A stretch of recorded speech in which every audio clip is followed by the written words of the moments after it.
حضرت خضر علیہ السلام ایک ایسا نام جو تاریخ اسلام کی سب سے پر اسرار اور روحانی شخصیتوں میں شمار ہوتا ہے۔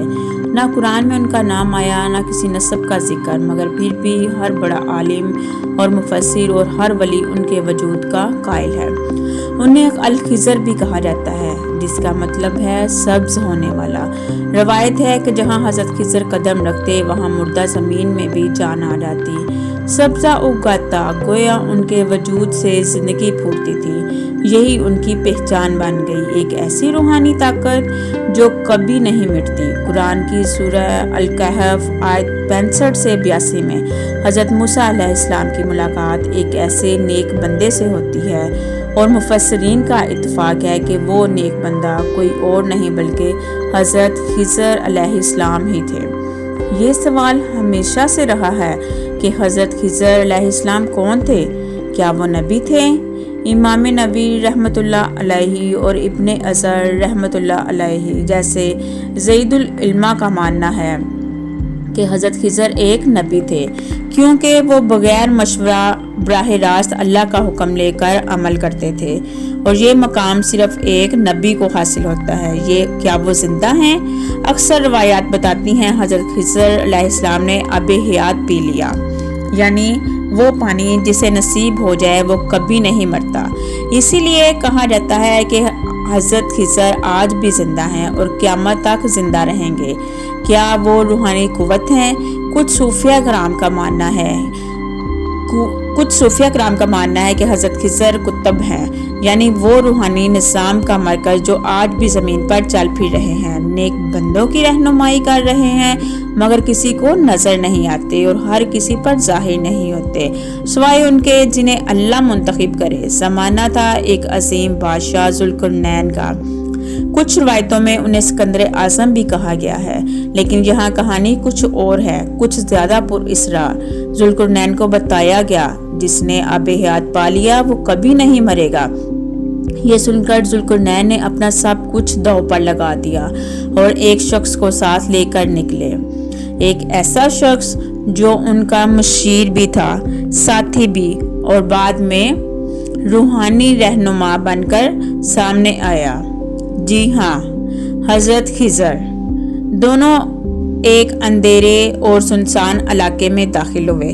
وہاں نہ وقت کا پتہ، نہ سمت کا، نہ روشنی کا۔ دن گزرے، راتیں ہوئیں، اور ایک دن خاموشی سے اکیلے میں حضرت خضر کو وہ چشمہ مل گیا۔ نہ ذوالقرنین کو پتہ، نہ کسی اور کو خبر ملی۔ حضرت خضر نے وہ آب حیات پیا، اور جیسے ہی پہلا قطرہ خلق سے اترا، ان کا جسم بدلنے لگا، لباس سبز ہو گیا، روح میں ایسی روشنی آ گئی جو آنکھوں سے نہیں صرف دل سے دیکھی جا سکتی تھی، اور یوں وہ ہمیشہ کے لیے زندگی کی حد سے باہر نکل گئے۔ بادشاہ ذوالقرنین اتنی طاقت کے باوجود آب حیات تک نہ پہنچ سکے۔ اسی دن سے حضرت خضر بن گئے غیب کے رازوں کے امین اور چھپے ہوئے علم کے نگہبان۔ ان کا وجود وقت سے آزاد ہو گیا۔ وہ نہ بوڑھے ہوئے، نہ فنا ہوئے، نہ تھکے۔ کہا جاتا ہے وہ آج بھی زندہ ہیں۔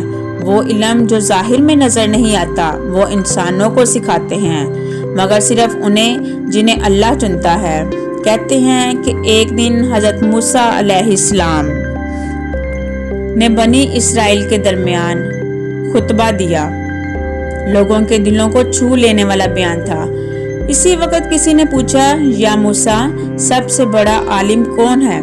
حضرت موسیٰ علیہ السلام نے فرمایا، میں۔ لیکن اس جواب میں ایک بات بھول گئے، علم کا اصل منبع اللہ تعالیٰ۔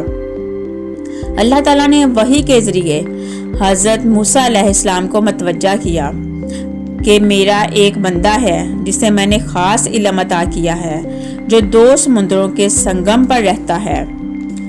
حضرت موسیٰ علیہ السلام نے فوراً اس عالم ربانی کی تلاش کا ارادہ کر لیا۔ انہوں نے کہا، میں پیچھے نہ ہٹوں گا یہاں تک کہ میں دونوں دریاؤں کے سنگم تک پہنچ جاؤں گا، یا صدیوں چلتا رہوں گا۔ سورۃ الکہف 7۔ ایک نوجوان خادم تھے، یوشع بن نون۔ اللہ نے علامت بتائی، اپنے ساتھ ایک مچھلی لے لو، جہاں وہ زندہ ہو کر غائب ہو جائے وہیں وہ بندہ ملے گا۔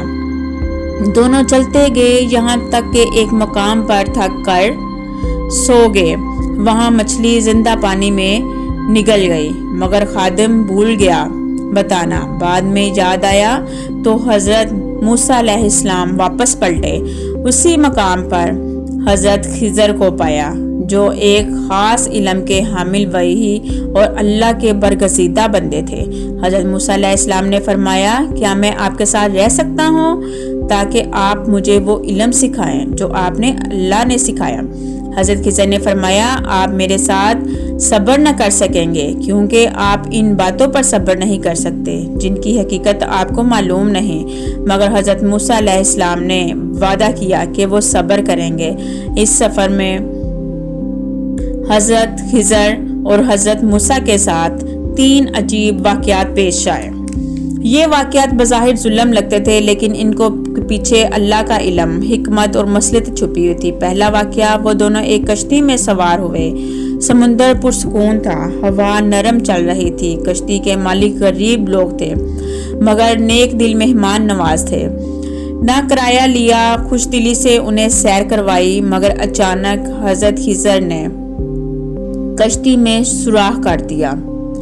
حضرت موسیٰ علیہ السلام حیران رہ گئے، فوراً بول اٹھے، آپ نے کشتی کو کیوں نقصان پہنچایا؟ تو یہ ان بیچارے لوگوں کا واحد ذریعہ معاش ہے۔ حضرت خضر نے صرف اتنا کہا، کیا میں نے یہی کہا تھا کہ تم میرے ساتھ صبر نہیں کر سکو گے؟ حضرت موسیٰ نے معافی مانگی اور وعدہ کیا کہ آئندہ سوال نہیں کریں گے۔ لیکن کیا واقعی حضرت خضر نے ظلم کیا تھا؟ نہیں، حقیقت بعد میں کھلی۔ دوسرا واقعہ، راستے میں ایک بچہ کھیل رہا تھا، معصوم ہنستا ہوا، مگر اچانک حضرت خضر نے اسے قتل کر دیا۔ حضرت موسیٰ کانپ اٹھے، آپ نے ایک جان لے لی، وہ بھی بنا کسی جرم کے، یہ تو بہت بڑا گناہ ہے۔ حضرت خضر نے پھر وہی کہا، میں نے کہا تھا تم میرے ساتھ صبر نہ کر سکو گے۔ اب کی بار حضرت موسیٰ واقعی پریشان ہو گئے، مگر انہوں نے کہا، پھر وعدہ کیا کہ اب اگر کچھ پوچھا تو ساتھ نہ دیجیے گا۔ مگر ایک معصوم جان کیوں لے لی گئی؟ حقیقت بہت گہری تھی۔ تیسرا واقعہ، وہ دونوں ایک بستی میں پہنچے جہاں کے لوگ سخت دل اور بخیل تھے، کسی نے کھانا نہ دیا، نہ مہمان نوازی کی۔ مگر تب حضرت خضر نے ایک گرنے والی دیوار کو سیدھا کر دیا۔ حضرت موسیٰ حیرت سے بولے، اگر آپ چاہتے تو اس کا کے بدلے اجرت بھی لے سکتے تھے۔ اب حضرت خضر نے فرمایا، بس اب ہمارا ساتھ ختم، اب میں تمہیں ان باتوں کی حقیقت بتاتا ہوں جن پر تم صبر نہ کر سکے۔ پہلی کشتی اس لیے توڑی گئی تاکہ ایک ظالم بادشاہ جو ہر اچھی کشتی چھین لیتا تھا، اس کشتی کو دیکھ کر چھوڑ دے۔ غریبوں کو نقصان سے بچانے کے لیے ایک وقتی تکلیف دی گئی۔ وہ بچہ مستقبل میں کافر بن کے اپنے ماں باپ کو بھی بغاوت میں لے جاتا۔ اللہ نے ان نیک والدین کو اس فتنے سے پہلے ہی بچا لیا اور بعد میں انہیں بہتر اولاد عطا کی۔ گرنے والی دیوار، اس کے نیچے خزانہ چھپا تھا جو 2 یتیم بچوں کا تھا۔ ان کا باپ نیک تھا، اس لیے اللہ نے چاہا کہ وہ بڑے ہو کر خزانے تک پہنچے۔